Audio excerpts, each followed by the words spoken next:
Hello and welcome.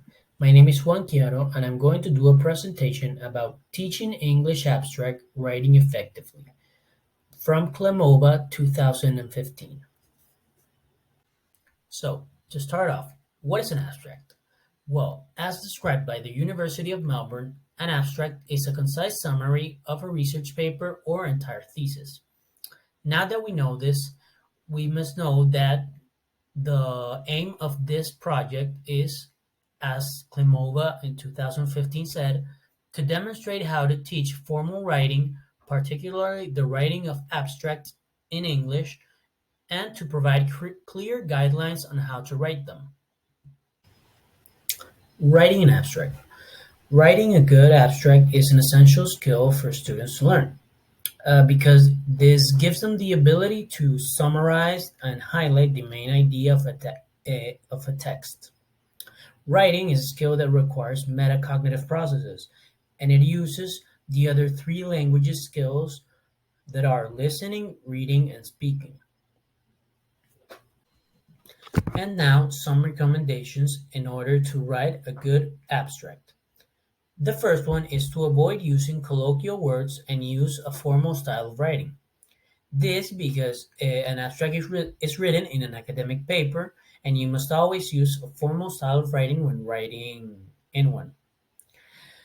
The second one is to write short sentences with a maximum of 20 words. This will come in handy because an abstract always has a limit of words, be it from 100 to 300. And the third one is to avoid redundant phrases. Do not repeat the same information because, again, you have a limit of words. And to be factual. Since this is an academic paper, it is very important to be factual. The fourth is that you should not citate in the abstract. You should only use your own words.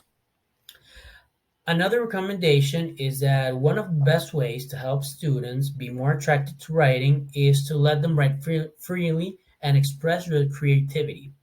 When students develop their creativity, they are more likely to like the process of writing and pay attention to how they play with their language. Another alternative is to have students and their peers review their abstracts. This can help reduce the emotional side that students have when taking a test, and it also helps students be critical in a constructive way, and it also develops their language skills. And now, to conclude, the composition of abstracts in English isn't simple. This process requires a great level of capability in a foreign language, but also being able to think in that foreign language and structure your thoughts clearly and coherently in order to write what is in your mind.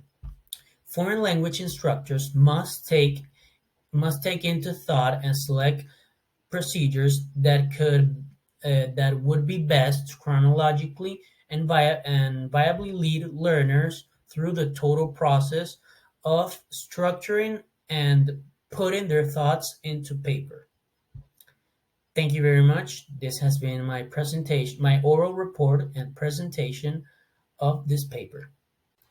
And now, to conclude, the composition of abstracts in English isn't simple.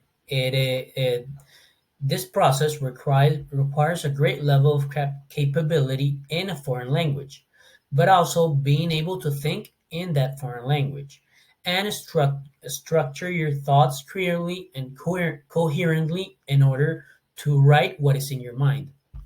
Foreign language instructors must take into thought and select procedures that would be best chronologically.